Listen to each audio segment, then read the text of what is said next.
السلام عليكم ورحمة الله وبركاته. الحمد لله رب العالمين، ثم أصلي وأسلم على المبعوث رحمة للعالمين وعلى آله وأصحابه أجمعين. أما بعد، أيها الأحبة, we're continuing with our lecture series regarding the belief of the Muslims with regards to the hereafter.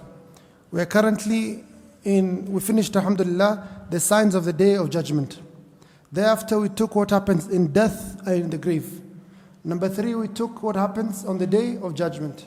So this is the fourth book we're taking of the series, or the fourth part we're taking in the series. It's not the fourth book. Alhamdulillah, I've taken many more books where we're talking about the hellfire. Ikhwani fillah, last night's lecture we said that the hellfire is there for eternity. The hellfire is there for eternity. It never ends. It's forever, forever, forever. It does not have an end. And this place that is hellfire, that is there for eternity, will have people staying within it for eternity.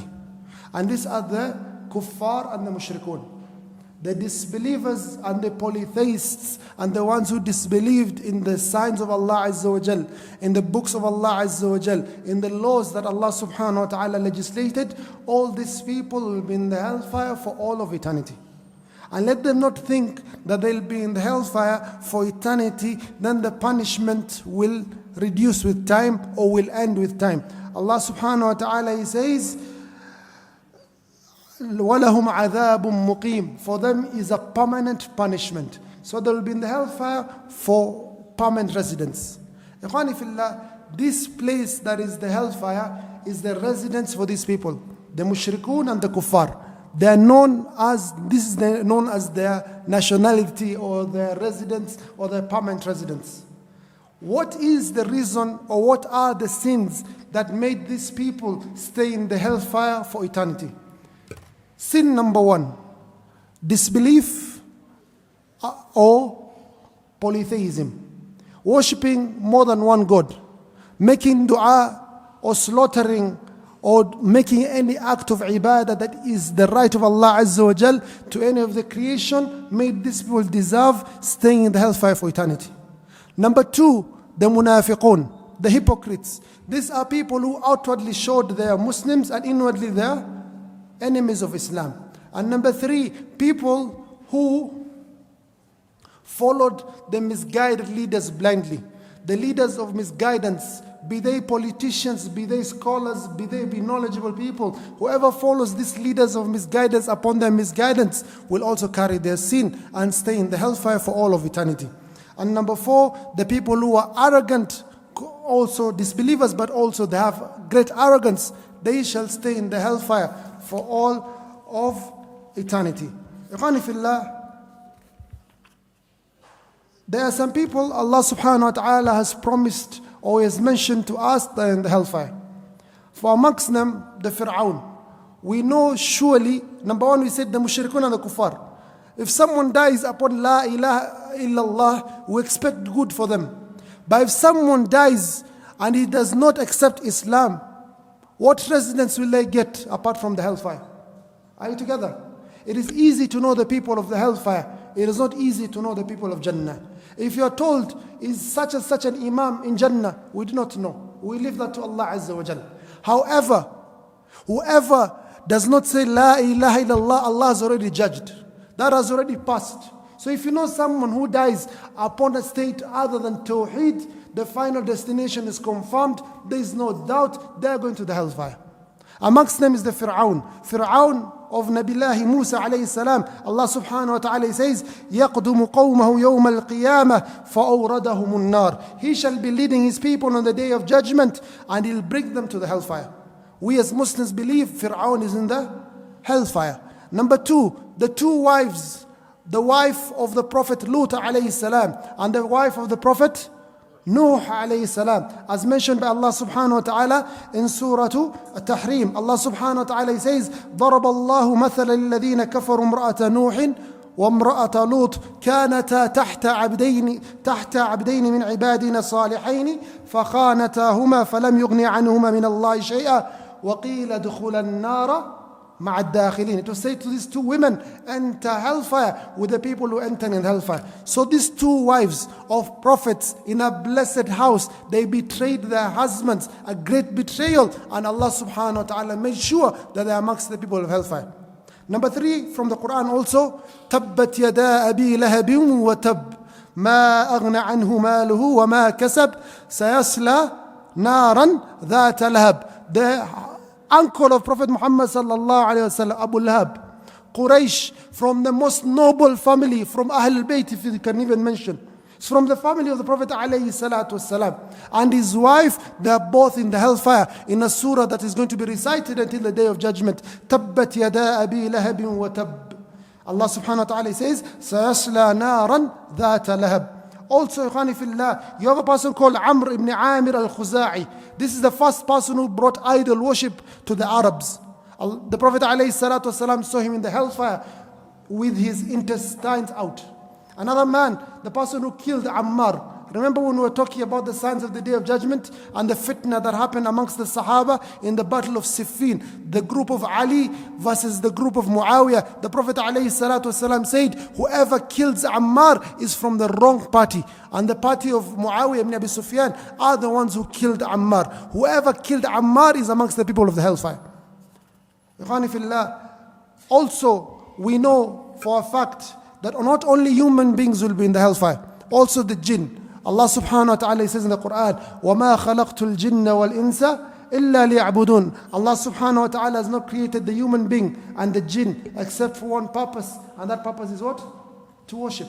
So the jinn and the human beings, they are the same as us.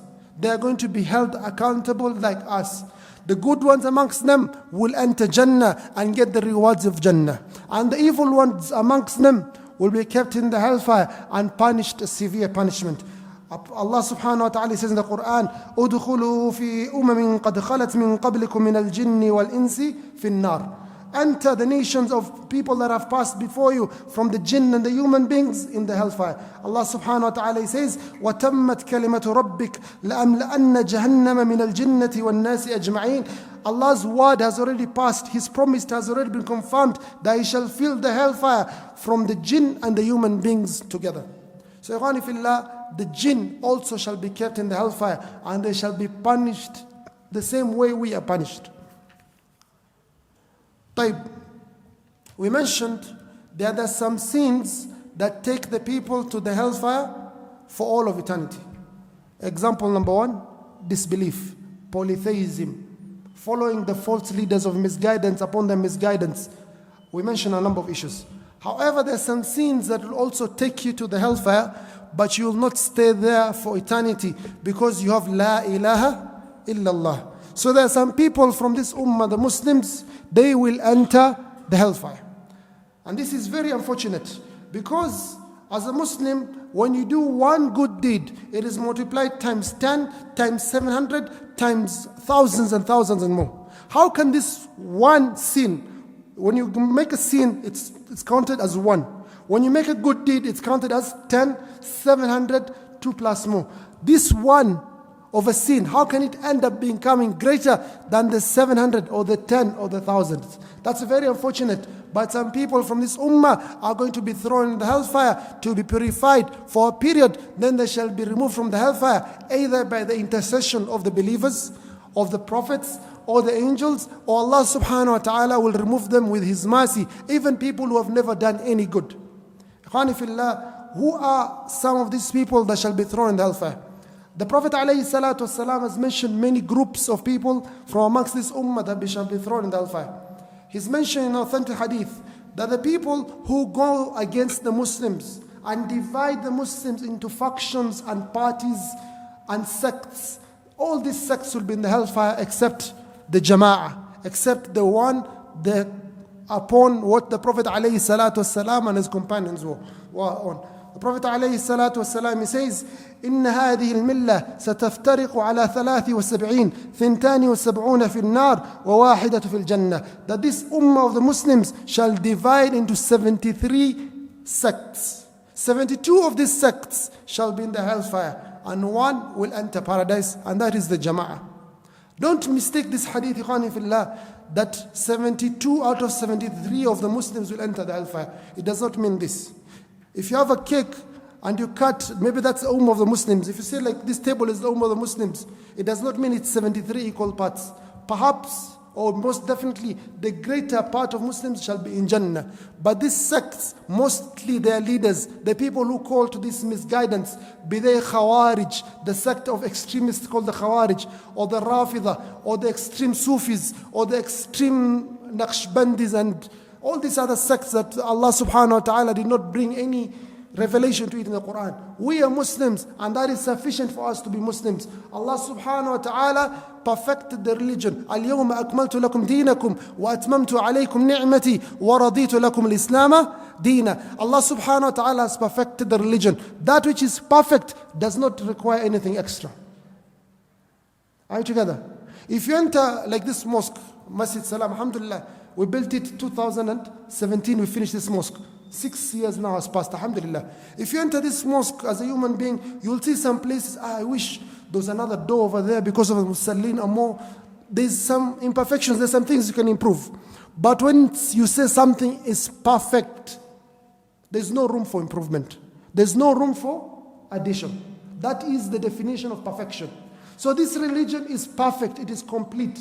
It is not for you to come later on and say, let me do this, let me add this, let me remove this. That is against the faith, and that is arrogance of the highest order. For the Prophet ﷺ was more knowledgeable than you. The Sahaba were more knowledgeable than you. If it was good, لَوْ كَانَ خَيْرًا لَسَبَقُونَ عَلَيْهِ. If it was good, they would have done that deed. So dividing yourself, O Muslims, to these groups, to these parties, joining groups because you respect that sheikh, keep away from all groups. Hold fast to the Jama'ah. Be with the group of the Muslims. Never divide the Ummah of Islam upon things that have no basis. So these people will be in the hellfire. These are people who will be in the hellfire for a moment, a time period that Allah subhanahu wa ta'ala puts for them, and then they shall be removed. The second group, Ikhwani fillah, and this is a lot in our time, the people who do not perform hijrah, migration. How is this, Ikhwani fillah, in our time? You, as a Muslim, you've decided you've taken your children to a Western country, a Western nation. And that Western nation has ideologies that contradict your religion. So much so that you fear for the religion of your children, of your wife, and yourself. Allah's Messenger ﷺ says, كُلُّكُمْ رَاعٍ وَكُلُّكُمْ مَسْئُولٌ عَنْ رَعِيَّتِهِ. Every one of you is on command. You're a master and you're in charge of what is below you. You as the head of your household, you have taken your family to, Denmark. Or you've taken them to Austria or Sweden. Yet they're taught the children in school about this LGBTQ. They're taught that they can select their gender. When they're 11, 12, they can go to a gender change, and they cannot be referred by any pronoun they wish. They can say, I'm not he, I am a she.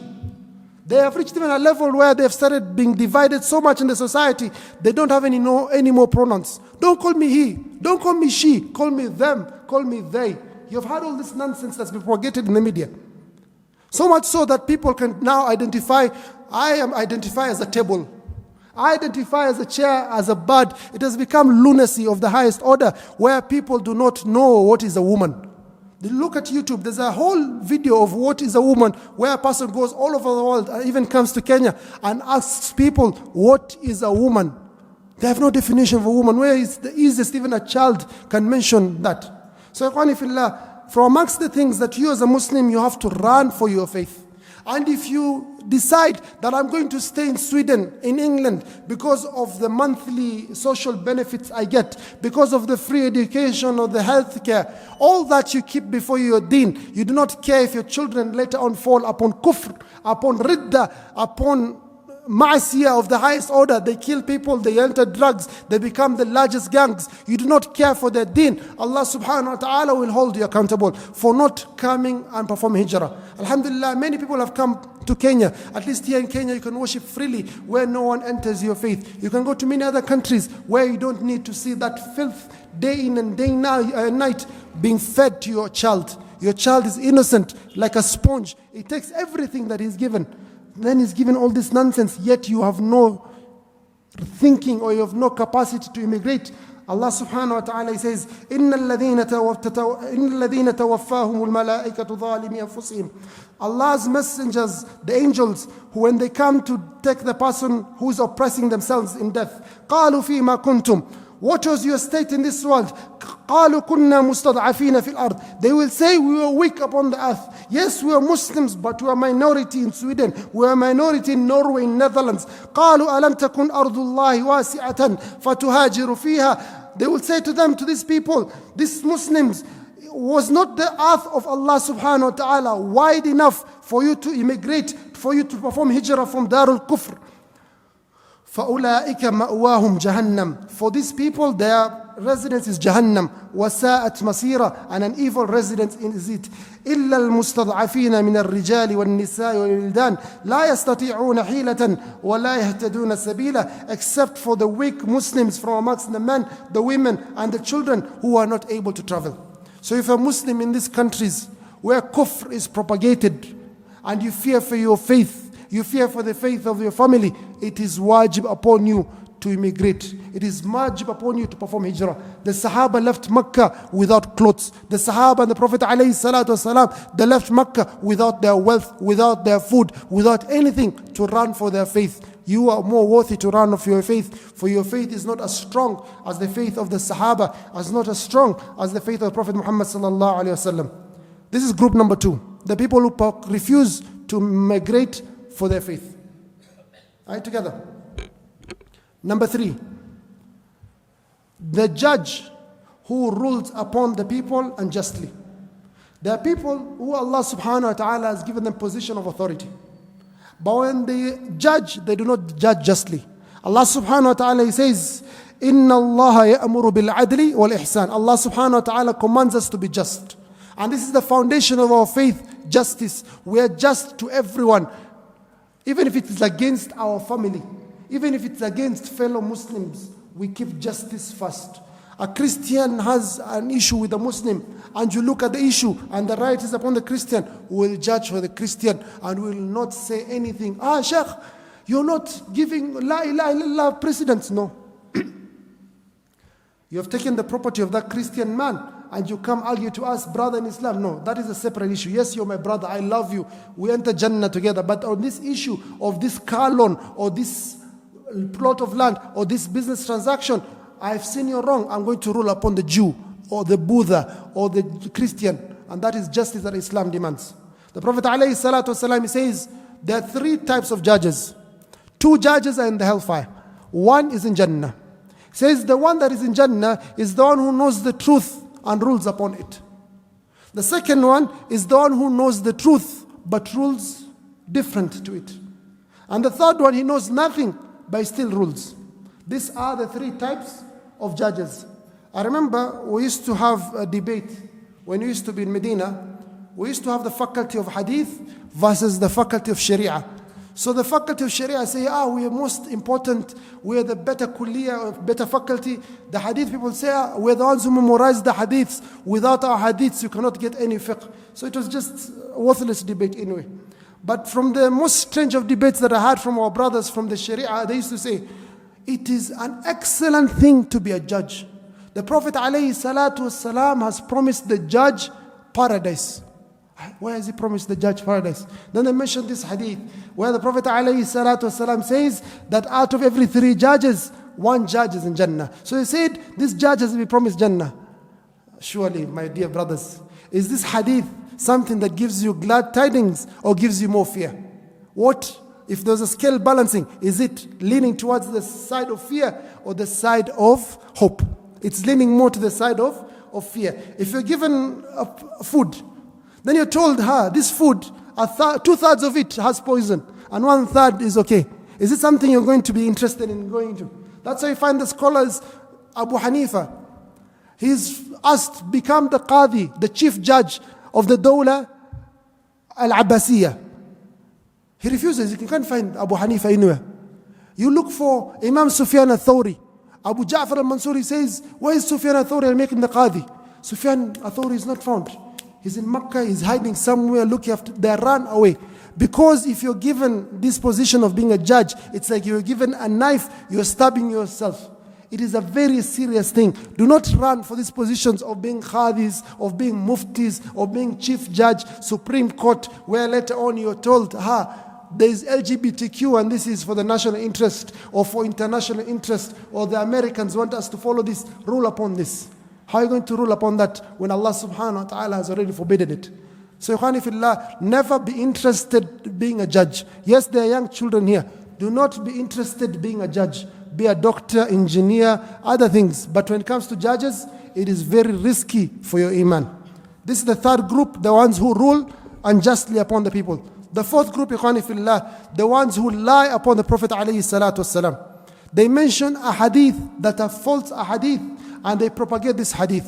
The Prophet ﷺ, he says in the most authentic hadith, the hadith that has been narrated by the most Sahaba, hadith mutawatir, no other hadith has been narrated more than this. The Prophet ﷺ, he says, من كذب علي متعمدا فليتبوأ مقعده من النار. Whoever lies upon me intentionally, then he should choose their place in the hellfire. So if you lie upon the Prophet ﷺ intentionally, you know what you're doing, then choose your place in the hellfire. Your place in the hellfire is confirmed. This is one of the major sins. Whatever takes you to the hellfire from this that is mentioned is a major sin. We're entering the month of Ramadan, and we repeat every time. There's a false hadith that every Ramadan we hear in mosques. Tell the imams not to mention this hadith. They say the first part of Ramadan is rahmah. The second part is maghfirah. The third part, al-'itqu min al-niran. This is a false hadith. It is a lie on the Prophet alayhi salatu wasalam. Saying Surah Yasin is the heart of the Quran. It is a lie on the Quran. And the lie on the hadith of the Prophet alayhi salatu wasalam. Saying that this was a lie by Nuh ibn Abi Maryam. You have another person saying, Surah Al-Rahman is what the Quran? The wedding of the Quran. Read Surah Al-Waqi'ah, it will prevent you from poverty. All these hadiths that are fake hadith, that are lies, you have to come to the people of hadith. You have to confirm every single hadith before you start narrating it. For you shall be held accountable for whatever you narrate. So the fourth sin that will put the person in the hellfire is lying upon the Prophet alayhi salatu wasalam. The Prophet alayhi salatu wasalam, he says, "Inna kadhiba alayya laysa kakadhibin ala ahadin." Lying upon me is not like lying against anyone else. How is this, ikhwani fillah? When I lie about Haji Abu Bakr Sharif, how does it affect the rest of you as Muslims? I say Abu Bakr has said this. Does it affect your iman or your faith or your ibadah in any way? Because his words can be taken or rejected. But if I tell you the Prophet Muhammad sallallahu alayhi wasallam has said this and this and this, then you start acting based on that, then my words have consequences because they have led you to an action. You have believed that these are the words of the Prophet alayhi salatu wasalam. Alladhi la yantiqu anil hawa. The one who does not speak out of desire. He is given revelation from Allah subhanahu wa ta'ala. Number 5, ikhwani fillah, arrogance.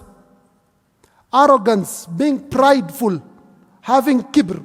The Prophet alayhi salatu wasalam, he says, لا يدخل الجنة من كان في قلبه مثقال ذرة من كبر. You will not enter Jannah if you have even an atom weight of arrogance in your heart. One of the men, he said, "Oh Prophet, we as men, we love our clothes to be beautiful. We love our shoes to be beautiful. We like to be good looking." Prophet ﷺ says, "That's what I meant. Inna Allah jamilun yuhibbu jamal." Allah is beautiful and He likes beautifying. If you beautify yourself, that is nothing. That's okay, it's accepted. But al-kibru batarul haqq wa ghamtun nas. It is rejecting the truth. I'm saying, what is this shaykh telling me? I was there when he was wearing pampers. How does that relate to the issue at hand? I'm telling you this is haram or this is halal. Then you're telling me, what is this shaykh telling me? Because I was there when he was wearing pampers. This is batarul haqq. وَغَمْطُ النَّاسِ, looking down upon the people because of their age.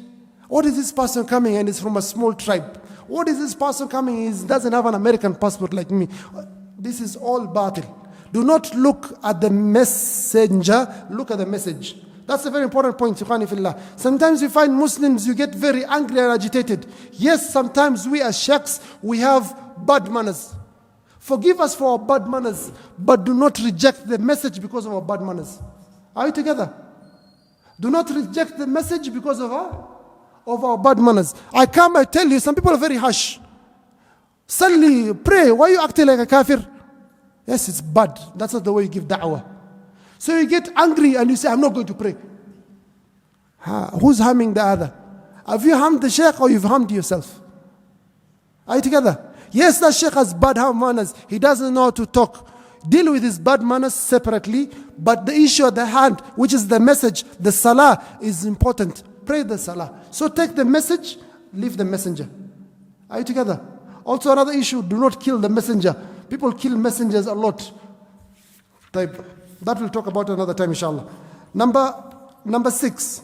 Whoever kills a soul that Allah subhanahu wa ta'ala has made haram, this person will not enter Jannah, he'll be in hellfire. Allah subhanahu wa ta'ala tells us about the killing of a believer. Whoever kills a believer intentionally, Allah subhanahu wa ta'ala has mentioned the most punishments in one verse. 5 punishments. Allah subhanahu wa ta'ala says, وَمَنْ يَقْتُلْ مُؤْمِنًا مُتَعَمِّدًا فَجَزَاؤُهُ جَهَنَّمْ. His punishment is the hellfire. خَالِدًا فِيهَا. Allah subhanahu wa ta'ala will keep him for forever, for a very long time. وَغَضِبَ اللَّهُ عَلَيْهِ. Allah subhanahu wa ta'ala will be angry with him. وَلَعَنَ, will curse him. وَعَدَّ لَهُ عَذَابًا عَظِيمًا. Allah subhanahu wa ta'ala has prepared for him an even more severe punishment. 5 punishments mentioned in one verse regarding the one who kills a believer. The Prophet ﷺ says in the hadith of Ibn Umar, لا يزال المؤمن في فسحة من دينه ما لم يصب دما حراما. A Muslim will have leeway with regards to his faith as long as he has not spilt blood that is haram for him to spill. You keep away from the issue of blood. Never be involved in the murder of anyone. Don't keep away from blood completely. And the worst form of killing, ghani fillah, is killing people who are even Muslims, then relatives. How do people reach such a level? You fight because of inheritance or because of property, because of dunya, and you start going to kill your brother. No. The Prophet ﷺ says, Al-Qatilu wal-Maqtul fi nar. The one who is killed and the one who kills, they're both in the hellfire. The Sahaba, they said, "Oh Prophet, we understand the one who kills is in the hellfire. But why is the one who's killed also in the hellfire?" They say these are 2 people who are fighting each other. Both of them كان يحرص على قتل أخيه. He was most willing to kill his brother. He was just defeated in battle. So both of them, they take out their guns or their swords or their knives or their clubs and they fight each other. Both with the intention of killing the other. Both have the intention of killing the other. This one who defeats and the one who's defeated, both of them are in the hellfire. So if such a situation comes, dear brothers, the Muslims are advised, be the better brother or be the better son of Adam alayhi salam. Allah subhanahu wa ta'ala, He says in the Quran, وَاتْلُوا عَلَيْهِمْ نَبَى بْنَيْ آدَمَ بِالْحَقِّ إذ قربا قربانا فتقبل من أحدهما ولم يتقبل من الآخر قال لأقتلنك قال إنما يتقبل الله من المتقين لئن بسطت إلي يدك لتقتلني ما أنا بباسط يدي إليك لأقتلك إني أخاف الله رب العالمين إني أريد أن تبوء بإثمي وإثمك فتكون من أصحاب النار وذلك جزاء الظالمين. Allah subhanahu wa ta'ala says, O Muslims, O Prophet, recite to them the story of the 2 sons of Adam alayhi salam, when it was requested or asked of them to give a sacrifice to Allah Azza wa Jal. And the sacrifice of one was accepted and the other one was rejected. The one whose sacrifice was rejected, he said to his brother, لَأَقْتُلَنَّكَ, surely I will kill you. The other brother, the good brother, he said, إِنَّمَا يَتَقَبَّلُ اللَّهُ مِنَ الْمُتَّقِينَ. Indeed, Allah subhanahu wa ta'ala accepts the ibadah, this sacrifice for the people who are pious. لَإِن بَسَطْتَ إِلَيَّ يَدَكَ لِتَقْتُلَنِي مَا أَنَا بِبَاسِطٍ يَدِيَ إِلَيْكَ لِأَقْتُلَكَ. If you stretch out your hand to kill me, I will not stretch out my hand to kill you. That is how you should be with your fellow brothers. It is difficult, yes. But if a Muslim wants to kill you, only you try your best to leave him alone to kill you. That's the better option than you fighting to kill him also. However, if you kill fighting for your soul or for your wealth or for your honor, that is a separate issue and you're not considered as a killer. What you're discussing is the one you have the intention of killing each other because of disagreements. But self-defense does not fall into this issue. So the person who kills a believer intentionally shall be in the hellfire. Also the non-Muslim. You kill a non-Muslim that is staying with you in peace, with no fight with you. You have an agreement, they're your neighbors. Then you go betray them and kill them. The Prophet ﷺ says, لا من قتل مواحدا لم يرح راحة الجنة. Whoever kills such a non-Muslim, he will not smell the smell of Jannah. Number 7, the people who eat riba. Allah subhanahu wa ta'ala, He says, after mentioning riba verse in Surah Al-Baqarah, He says, وَمَنْ عَادَ فَأُولَٰئِكَ أَصْحَابُ النَّارِ هُمْ فِيهَا خَالِدُونَ. Whoever goes back to engage in riba, to engage in fuliza, to engage in mshwari, to engage in hasla fund, وَمَنْ عَادَ فَأُولَٰئِكَ أَصْحَابُ النَّارِ هُمْ فِيهَا خَالِدُونَ. There will be amongst the people of hellfire, هُمْ فِيهَا خَالِدُونَ. They will stay there for eternity. Ikhwani fillah, it's very surprising that sometimes we as sheikhs, we look at a topic, then you're like, no, I don't think Muslims will do this. Like I was looking at the Ibrahimic mosque that's been built in the UAE. Then I was thinking, is it possible for Muslims to be deceived by such a thought?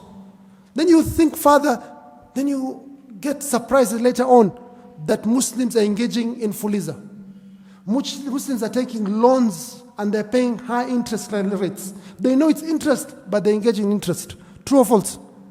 You've seen this or you've not seen this? I have dealt with cases of a businessman where the cashier takes money and there's a short during the day. The short is investigated, this person denies.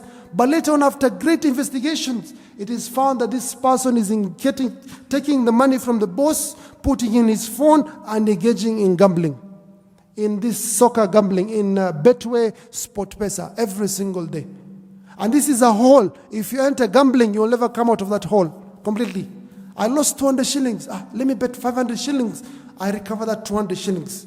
I've gained 200 shillings, but still another 600 that I've lost. No, let me bet 1,000 shillings. So I regain that. I've lost this 1,000. Let me bet 5,000. You'll end up winning 100,000 and losing 10 million shillings eventually.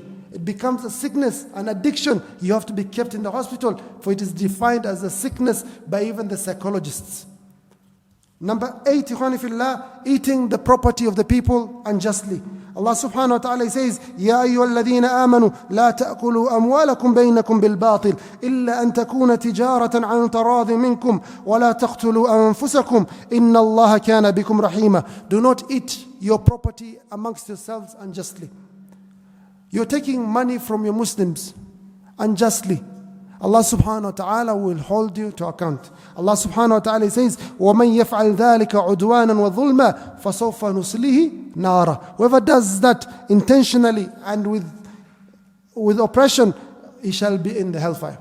And the worst form of eating the property of a fellow Muslim is eating the property of the orphan. And this we have seen with our own eyes, and wallahi we have seen with our own eyes. Allah subhanahu wa ta'ala says, إن الذين يأكلون أموال اليتامى ظلما إنما يأكلون في بطونهم نارا وسيصلون سعيرا. Whoever eats the property of the orphan, they're eating hellfire in their stomachs, and they shall be in hellfire for a long while.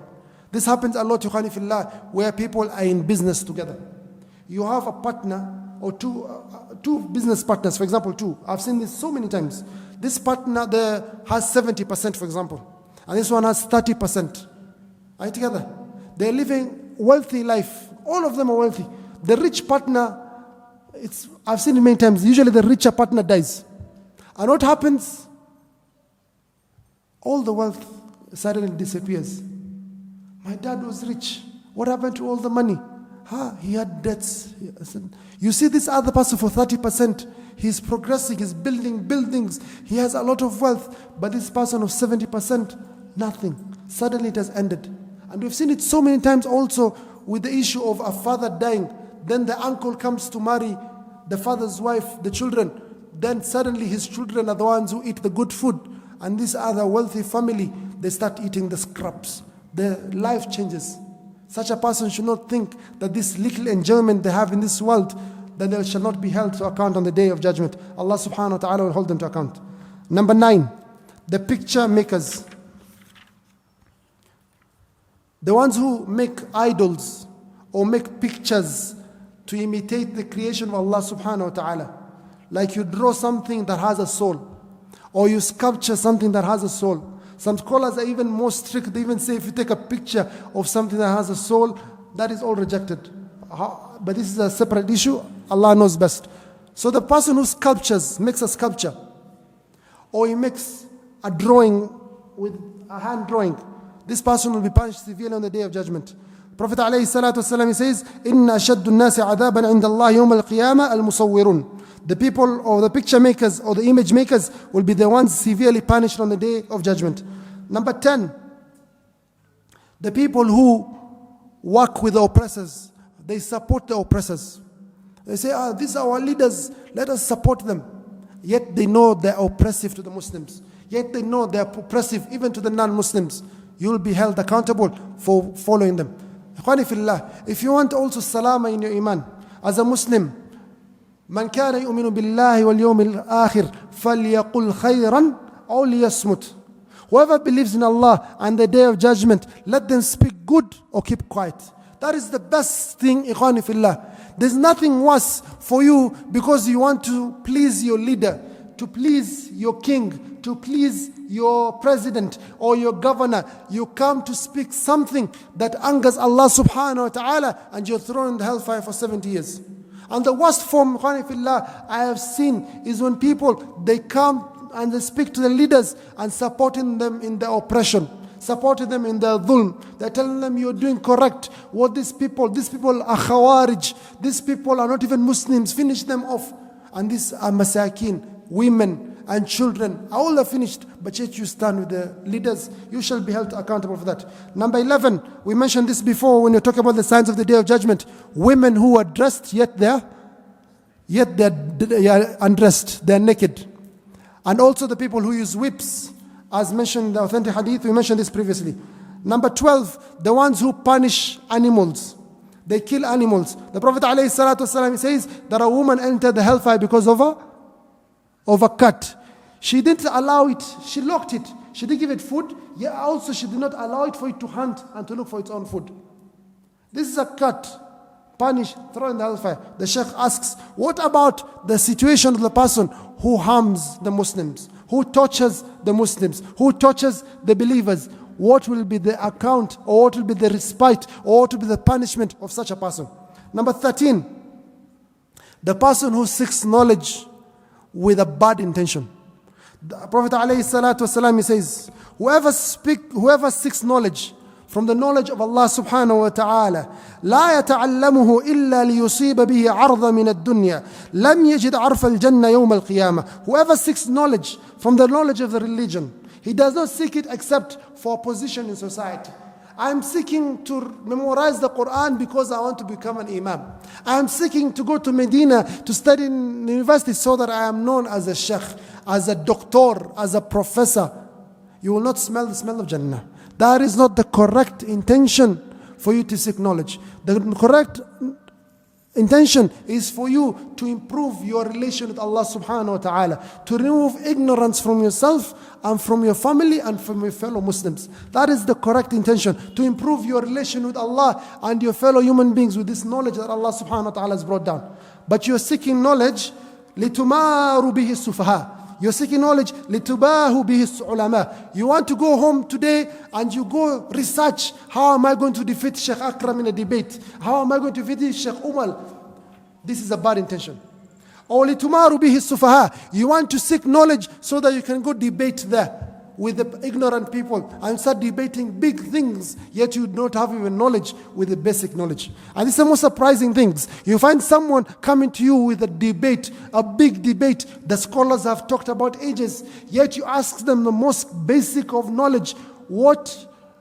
How do you perform the wudu?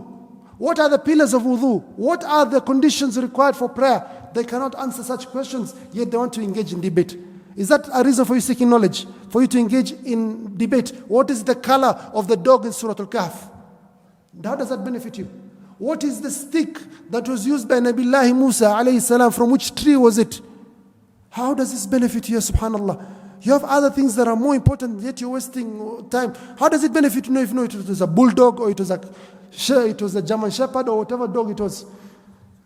Number 14, the ones who drink, sorry, we're going to finish in the next 2 minutes. The ones who drink from utensils of gold or silver.